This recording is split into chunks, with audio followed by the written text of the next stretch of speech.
When it comes to sex, I'm what people who are knowledgeable about such things would call vanilla. I like to think I'm open-minded. I even used to edit a magazine which dealt in the extremes of human behavior. I've researched BDSM, polyamory, and transsexuality for journalistic purposes, but I've been with the same man since I was a teenager. He's my best friend and he still makes my heart flutter. Even so, I'd be lying if I said I'd never wondered, what would it be like to try X? Ruby is all about the X. I've known Ruby for a long time. We hit it off straight away. She's a smart, sassy American who laughs at my bad jokes. I once wrote her a terrible poem for her birthday. I may have rhymed Ruby with groovy. It says a lot about her character that she did not toss it straight into the river. Clearly Ruby is good people. She's also a mum, a devout follower of Whole Food 30, and she still cries sometimes when she hears Bruce Springsteen singing Sad Eyes. Ruby has just decided to become a sugar baby.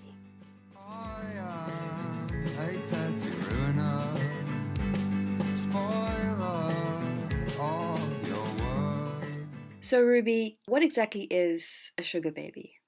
A sugar baby is a person, could be a man or a woman, usually it's a woman, who decides to enter into a relationship with someone who gives them monetary assistance, could be cash, could be gifts, in exchange for spending time with them.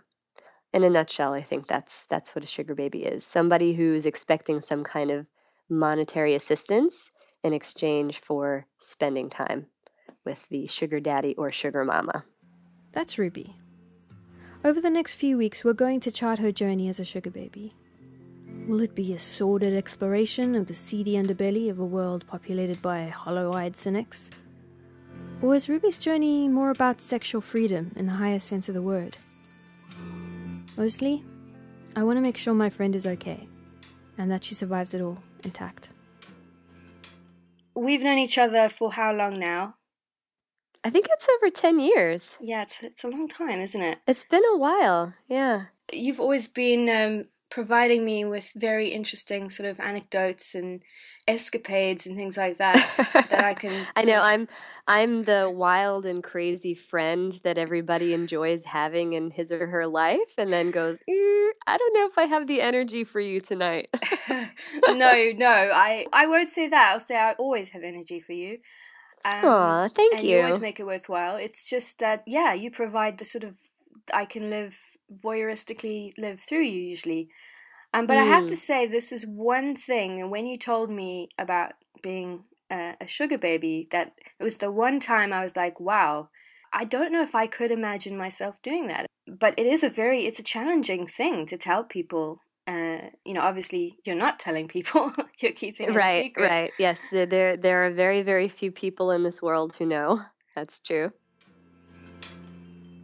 I had to admit to Ruby that I was actually quite worried about what she was embarking on.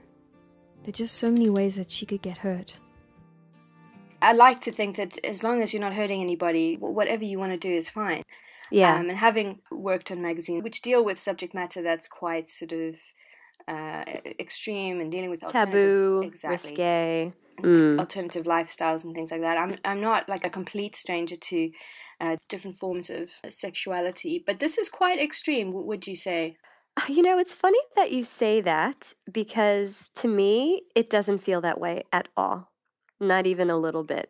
It feels really exciting and kind of natural. So I think maybe to the average person who kind of follows the mainstream idea of, boy meets girl, they fall in love, they get married, they buy a house, they get a dog, 2.5 kids, kind of living the dream. There's this sense that I think we all grow up with that this is the familial ideal.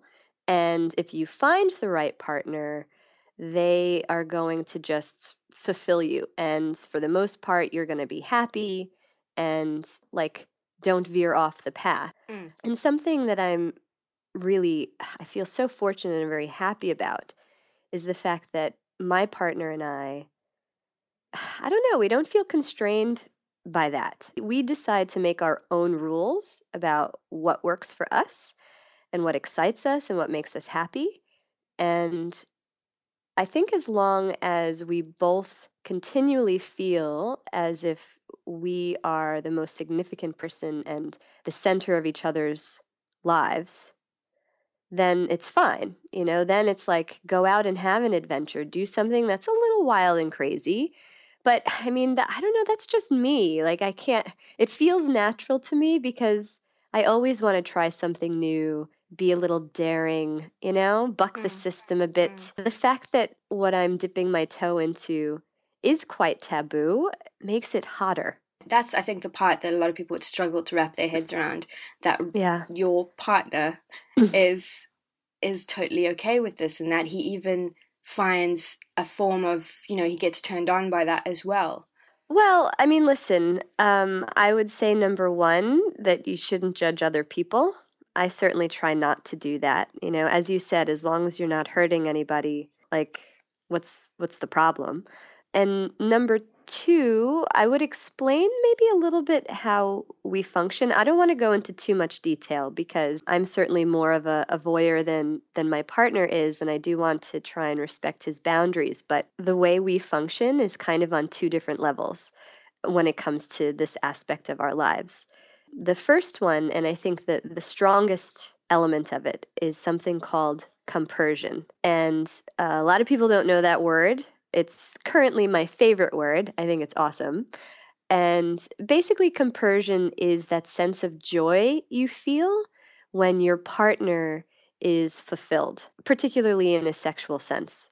So when you're happy because your partner is happy and satisfied, that's compersion. And the two of us just have an overwhelming streak of compersion within us. I mean, I'm going to call him favorite person, or FP for short. Good one. Good idea. If that's cool, because he really is. He's my favorite person in this whole world. He's my favorite person to spend time with. He knows absolutely everything about me, the good, the bad, the dirty. And somehow he manages to love me anyway, which is amazing and very, I don't know, just wonderful. Well, it's unusual, I guess, to have that level of compersion. I mean, I think many people, I suppose they might think that they would be happy, but a lot of people live very closed lives, especially when they're in a sort of traditional married relationship. And I guess it's far more the norm to have someone be not satisfied in a relationship, but perhaps not even know how to change that, or know that there are options, or even they have a lot of shame about that, about not being able to satisfy their partner, and nothing really gets done about it because we don't really talk about sex openly in this culture, really. The average person doesn't. I suppose I do. I think the environment in which something like our sense of compersion is nourished, it has to start from a very secure place, a very safe place, and a very trusting place. So I feel 100% safe with my partner. Favorite person, like, I know some things I'm going to tell him, he'll get angry with me, or some things I'm going to tell him, he'll be sad about, whatever. But worrying about how he's going to react it doesn't stop me from sharing anything with him, because I know that he'll want to work with me. Like, we'll get through it together, even if it's not pleasant. I know that the end result of sharing myself with him and being honest with him, being open with him, it's always led us to a really great place. I think it's actually scarier for me to imagine a world in which I'm hiding a piece of myself from him. I don't think I would feel fully loved or fully known if I did that.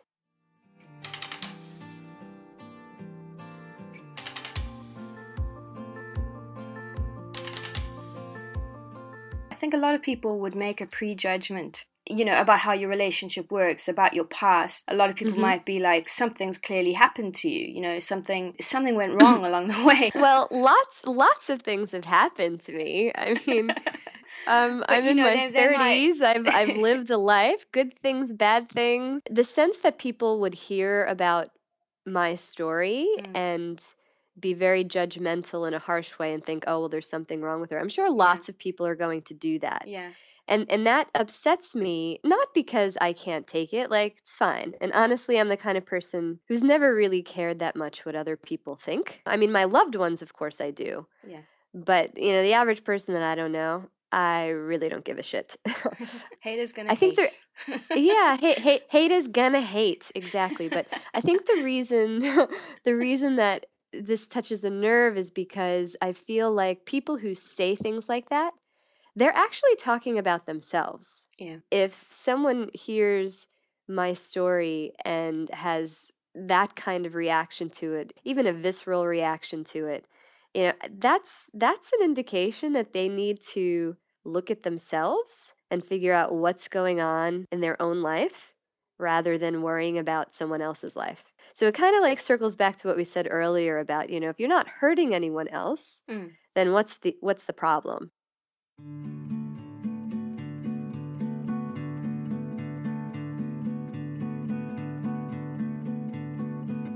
I must remember, oh, I must remember. We are delicate creatures, we are raw and tender. Sex tips, I guess, will be part of this. You know, you can talk about the swirl and then the pinch, you know. And don't forget that useful bicycle pump, right? So his problem isn't that his wife has a low libido, it was that he was swirling when he should have been pinching. Yeah, see, he was swirling to the left, and that's a no-no. You gotta swirl to the right. Come on. Textbook people. I hope you liked this teaser episode of the Sugar Baby Confessionals. The whole series covers 2 years of Ruby's life. We'll go on to explore the ups and downs of her adventures as a sugar baby. The story goes in a direction neither of us could have anticipated. At this point in our conversations, we could never have foreseen how deeply the foundations of her life would be shaken by her decision to become a sugar baby. There are major upheavals ahead, as well as revelations and shocking disclosures which test her marriage, mental health, and sense of humor. We'll cover the feminist implications and the psychological impact on Ruby and other sugar babies. We'll laugh about embarrassing moments. I'll comfort her when she's heartbroken. And she'll give me and other vanilla types out there advice on how to improve our sex lives. But we need your support to help us finish the story. There are only a few days left to donate and help us reach the target. So if you want to hear more, go to https://igg.me/at/Fable-Gazers-podcast. Thanks so much. The music used in this episode comes from the Leish album Obituaries, with kind permission from Danny Green. This episode was produced and edited by me, Sarah Mae Tucson. Names and personal details have been changed to protect the anonymity of those involved. My mouth is like a sewer.